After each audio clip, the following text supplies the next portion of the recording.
104.7 The Cave. Mike, the intern, in the studio this morning with Mike Croker, who is an author, but also has worked with the Dickerson Park Zoo for 45 plus years, which is a big staple here in the community. It's a great place for people who love animals, obviously, and family and kids and all that stuff. I've been out there several times with one child that's already grown up and now about to be with one that is slowly growing up right now. But your experience with the Dickerson Park Zoo for 45 plus years has definitely helped you create this book, which is called The True Tales from Dickerson Park Zoo. Mike, tell me about the idea about why you wanted to write this book. Well, it didn't start out that I wanted to write a book. As long as I've been at the zoo, anybody that's been in the zoo business for a long time, we accumulate stories because a lot of unusual and interesting things happen in zoos.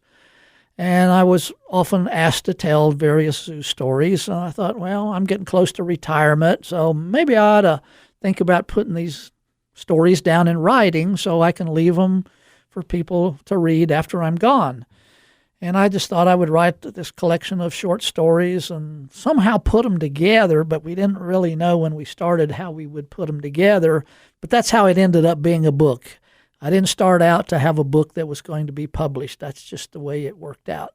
It's a really, really cool thing, especially to be able to say you've been a part of an organization that long, you know. And just tell me something off the top of your head, the craziest thing that's in this book.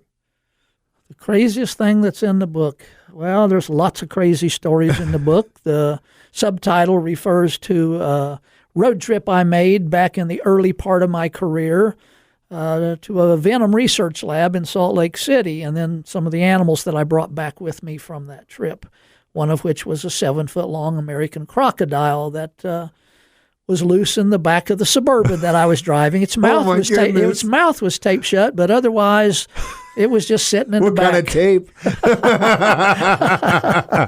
It's true that duct tape does work really well. Well, Mike, if someone is interested in possibly buying the book from you guys, or is it in the gift shop at the Dickerson Park Zoo? Is that the place to get it? Yeah, it's in the gift shop at the zoo. You can also get it from Barnes & Noble and Amazon, ABC Books. Awesome. Well, a lot of places to get it. Summer reading is coming up. If you're looking for something to read to the kids before you go to sleep, depending on how old they are, or if they're adventurous, definitely pick it up. And you're still obviously with the Dickerson Park Zoo, so if you see Mike walking around the grounds, have him sign it too while you're there, right? I can do that. Guys, thank you so much for coming in this morning. I appreciate it. Thank you.